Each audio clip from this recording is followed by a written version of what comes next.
Come on. Hey, and welcome back to Team Peach's Dog Training and Education. I'm glad you're here. I'm Jean Pam, and I'm the trainer and educator here at Team Peaches. And I've been training dogs since 1969. Today we're going to have an interview with Paulina. She was the rescuer of two of the dogs that I now have in my possession, Jazz and Beau. And she's going to here to tell you a little bit about how she met me, what the circumstances were behind her acquiring these dogs, the situation that came up behind them, and, her visits here and whatever else she wants to share. Paulina, you're on. Thank you, Pam. Jean Pam, I appreciate you. So a little bit of backing track to May, and I was driving my kids to school one morning, and it was a Tuesday, and I had seen the two dogs that were strays and were wandering on the road. And I said to myself, if they're still here when I come back, this was now Friday, that I would do my best to do what I could to rescue them. It took about 2.5 to 3 hours to gain their trust and to get them into my car. After that, brought them home, and I was on the search because I'd never had taken in some strays before. And I have 2 young children, so it was very important for me to be able to get the right structure and foundations and behavioral support to bring safety, especially with my family. So fast forward to going to the grocery store, and here I saw Jean Pam and Team Peaches all lined up, behaving so beautifully, and I said, you have to know. Literally, that's what she did. Was, you. I gotta know what you're doing. And I do have some other dear friends of mine that are also really great dog trainers. And so through my conversations that I had with Jean Pam in that moment, and with her pack, and I shared the story of the twins, I call them the twins, with her, that she's like, bring them over, bring them in, let me meet them immediately, I want to help. And right then and there, it was just fantastic heart-to-heart connection.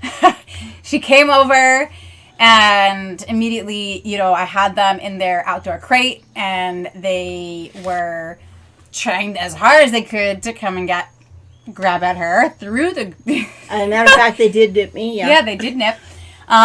And so from then on forward, she's very straightforward, and especially with her background in education. So it was very much as much education for the human as it is for the dog. And so I appreciated her approach, her structure, and her foundations, and her easy to grasp difficult theoretical understandings and presenting them into easy to digest ways for my brain to comprehend, and as well as like how to integrate with, I have 2 other dogs already at home, I have cats, 2 small children, so I appreciated her approaches, as well as she was there to support in community, honestly, that I'm a young mom with children. I don't have tons of money to be able to support, and she really stepped in as a neighbor and community member, and also really for her love for the twins. She fell in love with them instantly, I feel like. I did. They're great dogs. I didn't tell you this, but at the market, I was like, I saw your class. I was going to tell you, hey, do you want 2 more? Oh. So, she, upon meeting them, they were exhibiting with my own kids some nipping behavior. Jazzy was doing this kind of darting when the kids were running around playing and the dogs were out. She was doing this darting behavior and would just go at a nip and like disappear. And so that's where Jean Pam was providing some understanding and some structure around cables and having, boundaries, and for me to step into more leadership. And so that was really helpful. And then it got into a position where Jazzy then took a little bit more of a nip out of my son's cute little booty as he was running to the gate. And she said, let me take her. So she immediately just was super great, accommodating, took in the twins, and they were with her for about 6 weeks. We got them processed through getting them, went to the Humane Society to get them spayed and neutered. And she was with them to provide the at-home medical care. And then after that, I was very insistent upon bringing them home because I was about to leave for a month. And John Pam was very clear in her instructions and in her foundations and boundaries. And I had let my guard down because I thought I was home alone in that moment in time. And I had the dogs running out and about. My son had gone next door to play with the neighbor. I didn't know that they were coming back home. So my son came home unannounced with our neighbor's 10-year-old. And she had never been over before. She had never met the dogs before. And up until this point, reintroducing the dogs back home, everything with my children and the safety, I had no qualms of the safety of them after being with Jean Pam to bring them around my child. In fact, we were actually all in bed cuddling that morning with all the dogs. Everybody was great. And it was actually the first time that I felt some peace and security around having them back in our home and around my kids. And then this moment happened when my son came home with the neighbor, and I knew that Jazzy and Beau thought that she was an intruder, and they took a bite out of her leg.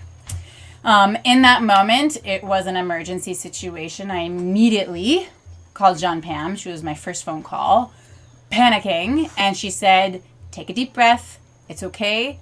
I got you. Bring him over." Actually, I went to the emergency room to follow the child, and she came. I was bit too in the process of shielding this in that moment, and I knew that, I mean, it was she thought that the girl was an intruder, and that's just what it was, and she didn't know. I mean, these dogs, from what me who's not, I'm more of a lay person, I could tell, and I knew obviously from an expert opinion versus like a layman's opinion, that they've not had, that's why it took me about a good solid 3 hours, 2.5, 3 hours to get them to gain some trust. They've not had, I think, any quality human interaction. So that be said, they're learning, and it was a big process, but I went about to do what I needed to do, and she's like, "I'm going to come right over. I'm going to take over. Everything's going to be okay." And in that moment, it was, I think it already had grown so attached when they were here for the 6 weeks being with her, and training with her, that they belonged here. Really. They really belonged here. And I didn't know so much, even though I could gain as much wisdom and education and training. I also didn't have the capacity, as much plates as I was spinning, to take on two that really needed the consistency and the structure and the guidance that I was unable to provide. Or I was able to provide to the best of my capacity, and it just wasn't enough for what they were needing. And so I got a big slice of humble pie in that experience. And from that moment, I knew that, they belonged here. Jean Pam stepped in and was like, "I will take full responsibility. They need a lot more guidance and structure and training, and I'm going to be the one to provide it." So, and here we are now, several months later. And I've been visiting on and off with my kids because we love them. They were a part of the family. And being here and coming to visit with 7 dogs in a space with my 2 young kids, and it's like we didn't skip a beat. The dogs love them, remember us, and in seeing their behaviors with the one who was the nipper, she has blossomed a lot more in her confidence and in her, I feel like... What is her demeanor like? Yeah, her demeanor in terms of, like, she's not shying away from human touch. She's coming and seeking that, and especially even though she hasn't seen us. I mean, we'll go a month or 6 weeks without seeing them, and doesn't matter. Doesn't skip a beat. What they're learning, she's coming in. She's asking for affection from my children, from myself. And Beau, I feel like he's always just had the confidence, but the structure that they have and what they've been learning, I mean, I'm like, could you do that with my children? You're a therapist. I know my background. So my background, like I pay attention a lot to behavior and to response and to reaction versus response and response versus reaction. They are so attentive to the cues. They are learning the dogs, not my kids. Their hand signals.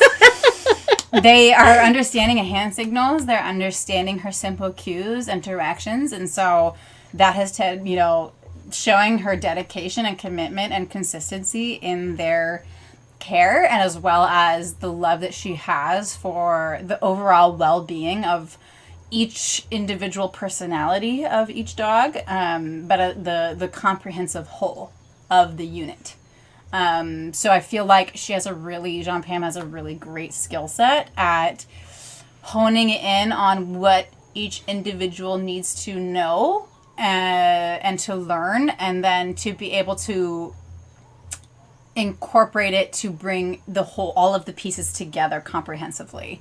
So I think that's a valuable skill set, and it's helped me just also sign out as a parent to learn in these different ways of leadership. And it takes a community, especially around here where we live, and I think that shows too in her capacity to take in dogs and strays that have come with aggressive backgrounds, and to be able to sit in a room with my 2 young children and to feel safe in that space and environment with dogs that have a very long history of behavior that is not liked among human beings. Mental illness. There's a lot of mental illness. Yeah. Yeah. And to see them transition and blossom into happy, confident, healthy members of a pack and of a team. It fills my heart with gratitude, and it fills my heart with joy to see where they belong, but to see them to have advanced. Because when I found them, and Jean Pam has nursed them back to health, I mean, they were ribbed. They were all ribs, emaciated, didn't understand. It was one thing to feel like to shy away from human touch, and to know that there's been physical abuse in that. There's another thing of not knowing what to do with human touch. That's the feeling I got with them. Right, they just neglect. That was just neglect. And abandonment in whatever way. So and to see where they've come physically from, was it May, June, July, August, September, October? So 6 months. It's been that long already? It's been 6 months. Wow. I was thinking I'm only having a couple of months. Boy, I must be getting old. Losing track of time here. Right. So it's been 6 months as they've come into our periphery. So, and to see the amount of accomplishment for them to feel confidence in themselves and to be guided through that gate has been a testimony to Jean Pam's capacity and capabilities. Clearly, she's been doing this for a very long time. Wow. That is major. I mean, to the point where we're still here with my kid. My daughter, literally, she's 3. She literally said in the car the other day, she's like, I want to see, she was actually speaking to Kaya. I want to see Kaya, Beau.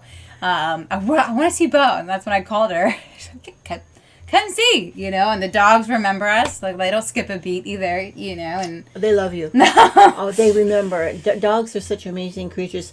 They remember scent for one. Mm-hmm. That's where their brains are processing information, is mainly scent. They understood clearly that you were probably the first human that actually gave them a positive interaction. I think these guys were feral, honestly. Yeah. They were awfully young to be out there. 9 months is just nothing more than a puppy. Right. And they looked pretty bad. Even when I saw them, you had them, 2 weeks? Yeah. About 2 weeks. Wow. I can barely imagine what they must have looked like when you saw them. Right.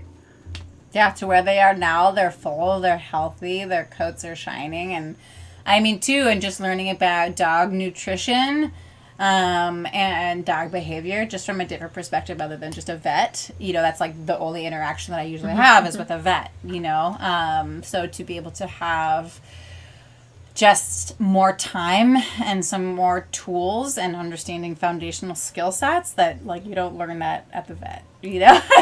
You don't. And it's hard to actually find that. It's as you know, I don't have a lot of letters behind my name or anything, but I have a lot of experience. Right. And I was told a long time ago when my youngest daughter, you saw the pictures of Tara, okay, she was in special needs due to prematurity and such. And I was told by an amazing teacher, she said, what you know cannot be taught. There are no books that cover what you know. And I'm like, that was like many years ago. I'm like, what? Because I felt really stupid. I didn't know what. I have this little blind child, and she's premature, and all these other things that are going on with her health issues. And I have this woman come to me that I very deeply respected, and I looked up to, and I was leaning on. And she said, when she told me this, I suddenly felt as though I can do this. I don't know what I'm doing, but apparently I'm doing it right. And then later, she was the one that recommended me to work with Portland Public Schools. And I went ahead and I returned to school. I was raising my 2 daughters. I went to school. I was working almost full time. And then I was also working like 3 different part-time jobs and such. And it was challenging. But the things that I learned in school, it seemed as though they didn't really apply to real life. Right. It was just kind of a baseline thing, such as when you learn calculus, but you still have to learn 1 + 1 = 2. Not always, but depending if it was an integer or what. Right. But you still have to get that baseline down, and then you build on everything else. And I got to thinking, well, why wouldn't it be any different with working with kids and dogs and other things? Yeah. If you don't know anything, how can you expect to know something? Look at things from their standpoint, what they are looking at. I mean, that was what happened with my daughter, Tara.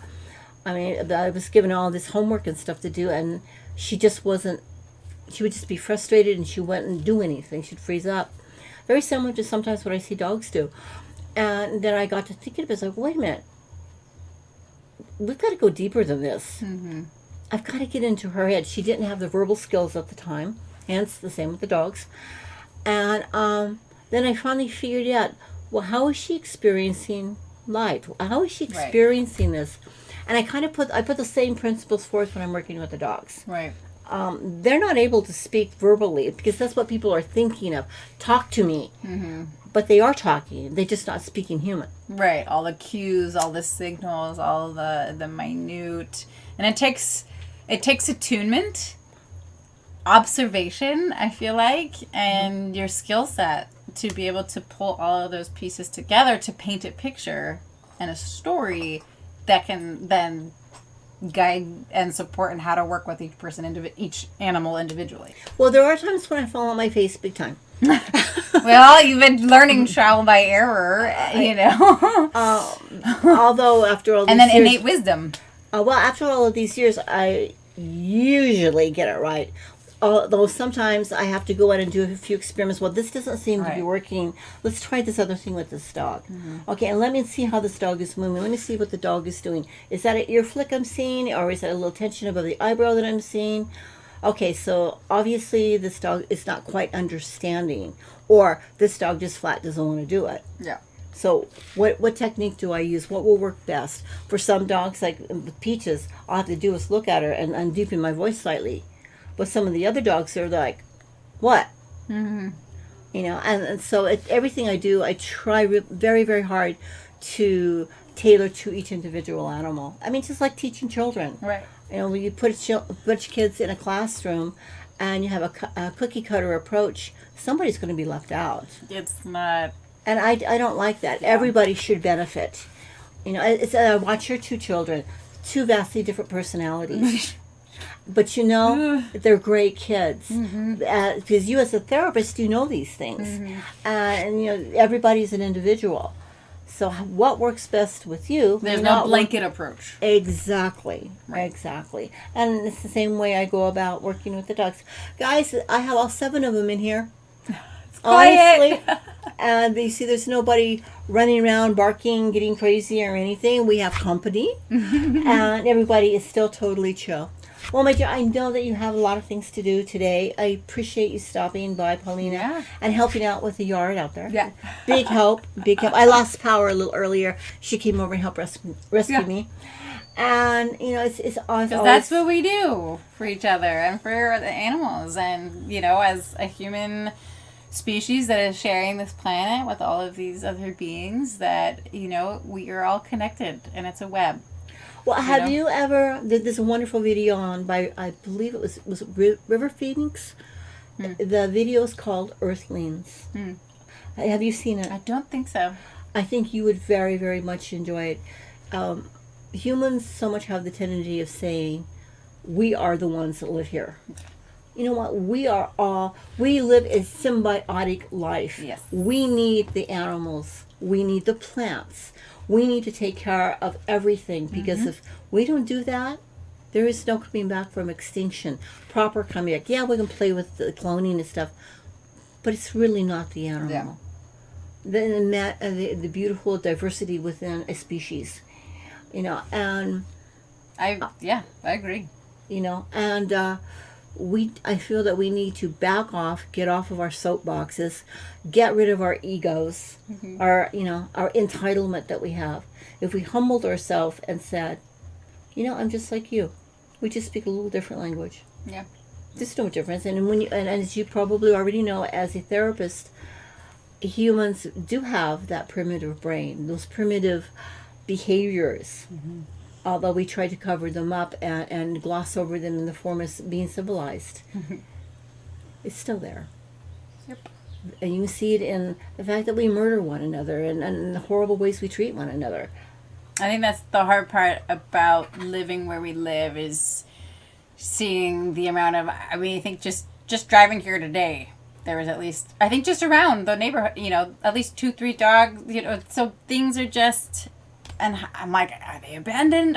What happened? And I do the same thing. and it's the story here. And I feel like when we're able to understand and to reconnect to, sometimes it's more difficult to connect to the parts of ourself, that if we're able to make that connection with an animal and to be able to see that and feel that experience, that it then opens up that gate into our own being. And so I appreciate you, what you do, and to support our fellow animal kingdom, and that knowing that we're all here in this together, and as human beings we're here and learning from each other, and the guidance and the wisdom that you've gained throughout your lifetime, and you're able to share with somebody who's like me. I mean, I grew up around dogs and animals, so I had some good foundation within myself. It's just a matter of needing to learn different skill sets and techniques to refine and to, you know, so we as people, we have projected so many human qualities onto dogs. Now, don't get me wrong, dogs do have a lot of quote-unquote human qualities. Maybe we have good dog qualities, okay, depending on how you want to pack do that. mentality. Exactly. Oh, absolutely. What we often forget, though, is, and no one likes to talk about this, is these are dogs. Right. Dogs have wolf genes. Right. Okay. And in having so, they are predators at heart. Right. It's extremely hard for a dog. Forgot it, you know, I don't want to accept that part, but that's a big part. It's the truth. It's the truth. And, you know, dogs are incredible in the way that they adapt to the very complicated and confusing ways that humans live. We talk to dogs. We think they know what we're talking about. Right. They haven't got any clue what we're saying. You're probably aware that American English has about 22,000 words. Wow. Dogs are lucky if they can get 100 out of them. Just to learn that's a lot. Yeah, they learn not by our facial expressions, eye movements, our body movements, our demeanor. They learn by our scent, the tone of our voice, our gestures. That's how they infer what we are trying to get them to do. If you notice, when I'm actually working with the dogs, I say very little. Right. And you're very mindful, I think, of your body movement. Have to be. Because they may interpret something differently or whatever. Right. This, with the dark background of all these dogs, Right. if I did not maintain a certain demeanor, and if they thought I was really weakened, it could easily turn into a bloodbath in here. Anything could trigger them. Right. And it's scary to think about. I'm not worried about it because I have a really good rapport with the dogs. And they understand that I am leader. This is what we're going to do.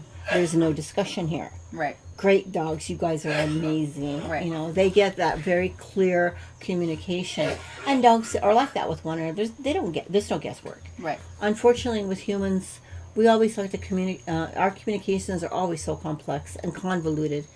And I can say, well, the sky is blue, and you're looking up there saying, no, it's not. It's kind of more like I don't know, a pale blue. Well, what does that mean? Yeah.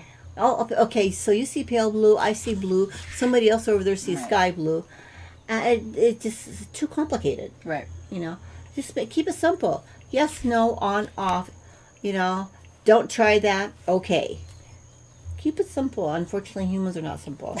Our brains are geared for visual and verb and talking, Right.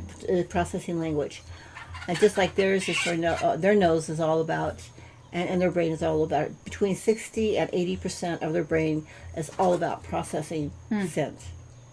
You can't fool a dog's nose. You can distract them, but you can't fool them because everything. How did I get onto the subject anyway? I did it again. You know me. I'm always going all over the place.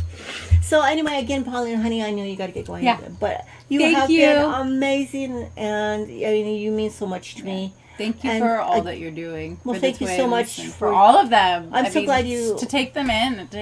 Well, I'm so glad that you approached me there at Malama. And, Me too. These dogs, and they owe their lives to you. And you've become family, and they've become family, and Well, you can bring the babies over anytime. They love seeing them, and these guys get so excited when they see you guys. They're like, oh, because your scent comes through the window, and I can always tell when you've arrived. yeah, Just by the way they're behaving and the little noises they make. Oh, Paulina's here. The kids are here too. I can tell. they've definitely become companions. From street dog to companions, and that's no feat. That's no easy feat to accomplish. They were in pretty bad shape. They're in pretty bad shape, and so it's really a testimony to your dedication and commitment and consistency for them. So, Thanks. thank so much. you. I'm never sure how to sign off on these, so I'm just going to say, guys, thanks so much for watching, and again.